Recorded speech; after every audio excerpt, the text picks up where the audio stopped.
moi je puisse me séparer de cet homme. Alléluia. Amen. Frère, beaucoup de gens ne comprennent pas. Et l'apôtre Paul est en train de dire, il dit ceci, il dit, qu'est-ce qui peut m'amener? C'est quoi? La galère, la faim, c'est quoi? Ce sont des persécutions. C'est quoi? Ce sont des gens. Et lorsqu'il dit, aucune autre créature, or, tout ce qui existe sont des créatures de Dieu.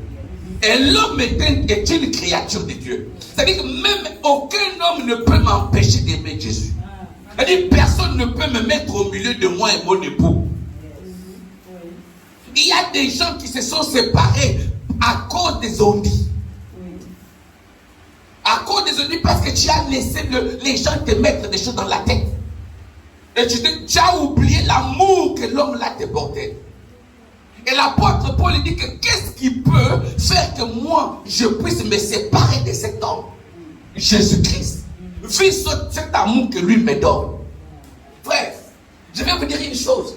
Le jour que les gens comprendront, quelqu'un comprend que non, l'amour que Dieu me porte est plus fort que l'amour que moi je pense lui donner, on ne quittera jamais Jésus.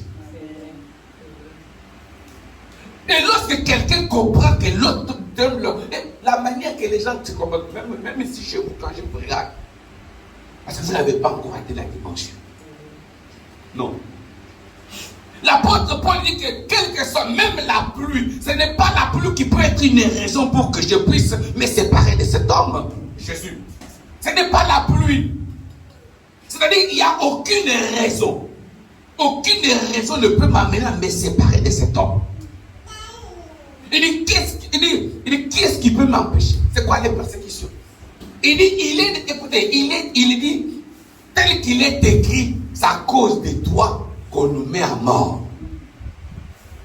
Alors c'est pour dire que l'apôtre Paul est en train de parler des persécutions, il est en train de parler des épreuves. Il n'y a rien qui nous arrive qui n'a pas été écrit. C'est-à-dire ce que nous sommes en train de subir. Les épreuves, les attaques, les persécutions, ils sont déjà écrits avant que ça n'arrive dans la vie de chacun. Et l'apôtre Paul pouvait dire que non, si lui-même n'a pas épargné Jésus, son fils, ce n'est pas toi qu'on doit épargner. Et Jésus est le modèle que nous suivons nous tous. Amen.